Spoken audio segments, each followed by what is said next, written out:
निकालामध्ये ना प्रामुख्याने आपण जर पाहिलं तर विशिष्ट काही ठराविक लोकांनी या गोष्टीचा फायदा त्या ठिकाणी घेतला. सुप्रीम कोर्टाचा निकाल जर का आपण पाहिला तर त्याच्यामध्ये यांनी लोकसंख्येवर किंवा याच्यावर या गोष्टी जास्त नाही सांगितल्या. त्यांनी मागासवर्गीय जी लोक आहेत आणि मागासवर्गीयांमध्ये जी मागासलेली लोक आहेत ज्यांना या सगळ्या गोष्टीचा लाभ आजपर्यंत मिळालेला नाहीये आणि यांना वंचित त्या ठिकाणी ठेवण्यात आलेलं होतं की ज्या ठिकाणी यांना पुढे आणण्यासाठी एक प्रयत्न त्या ठिकाणी असला पाहिजे आणि त्या दृष्टिकोनातून हा सुप्रीम कोर्टाचा निकाल या ठिकाणी झाला.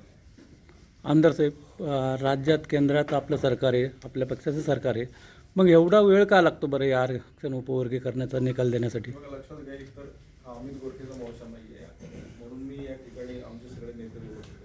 पिंपरी चिंचवड शहर मातंग समाज, पिंपरी चिंचवड शहर मादिगा समाज, पिंपरी चिंचवड शहर वाल्मिकी समाज आणि वडार समाज असा एकत्र मोर्चा आहे. त्यामुळे ती हेडलाईन पण तुमची तीच असली पाहिजे की आज हे चारही समाज एकत्र मोर्चा काढणार आहे.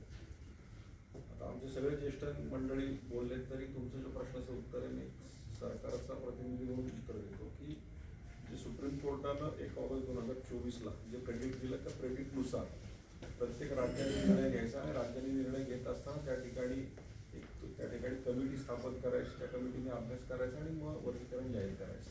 त्याप्रमाणे अनंत बदल समिती या सरकारने जाहीर केली. अनंत बदल समितीने जो अभ्यास केला तो सबमिट केला आणि सबमिशन नंतर जे काही त्याच्यावर ऑब्जेक्शन्स आले त्या ऑब्जेक्शन स्टडी करून त्याच्यावर रिव्ह्यू देऊन मग जाहीर करायचं. अशा पद्धतीनं जी प्रक्रिया चालू आहे ती प्रक्रिया चालू आहे आणि ती प्रक्रिया माझ्या मते आता अंतिम टप्प्यात आहे आणि आमची पूर्ण खात्री आहे की हे सरकार येणाऱ्या काळामध्ये लवकरात लवकर जाहीर करेल.